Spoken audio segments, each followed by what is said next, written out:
គ្រប់គ្នាសុទ្ធតែដឹងថាដំណាំទុរេនពិតជាផ្ដល់នូវលុយយ៉ាងច្រើនសម្រាប់ម្ចាស់ចម្ការនៅពេលដែលផលិតបានទិន្នផលច្រើនប៉ុន្តែមិនមែនគ្រប់គ្នាសុទ្ធតែបានដឹងពីអាកំបាំងនិងបច្ចេកទេសនៅក្នុងការថែទាំដើម្បីឲ្យទទួលបានភាពជោគជ័យលើដំណាំទុរេននោះទេ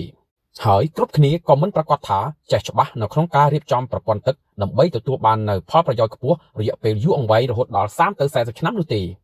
អ្វីដែលជាភាពស្រពេចស្រពិលនិងការមិនដឹងច្បាស់ពីចំណុចប្រព័ន្ធទឹកនិងបច្ចេកទេសទាំងឡាយនោះគឺត្រូវបានបកស្រាយជូនយ៉ាងជាក់លាក់និងដឹកនាំធ្វើដោយច្បាស់លាស់ពីសំណាក់ Clinic កសិកម្មសេរីយើងខ្ញុំដោយលោកអ្នកគ្រាន់តែធ្វើការតាក់ទងមកកាន់លេខទូរស័ព្ទដែលមាន Telegram ខាងក្រោមដើម្បីជួបជំនាញការបច្ចេកទេសធ្វើការប្រឹក្សាយោបល់ដោយឥតគិតថ្លៃ